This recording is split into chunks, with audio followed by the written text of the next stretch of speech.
আসসালামু আলাইকুম।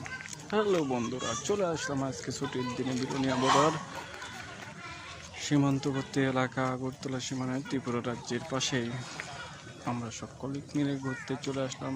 আপনারা আমাদের সাথে থাকুন, দেখুন সব পরিবারে চলে আসছে। এই যে ইন্ডিয়া, ওই পাশের গাড়িগুলো সব ইন্ডিয়ার গাড়ি, আর এই পাশে আমার বন্ধুরা সবাই দাঁড়িয়ে আছে।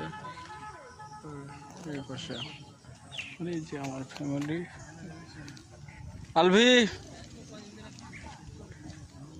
এই যে ঘুরতেছে ওরা, আলভি আসতেছে।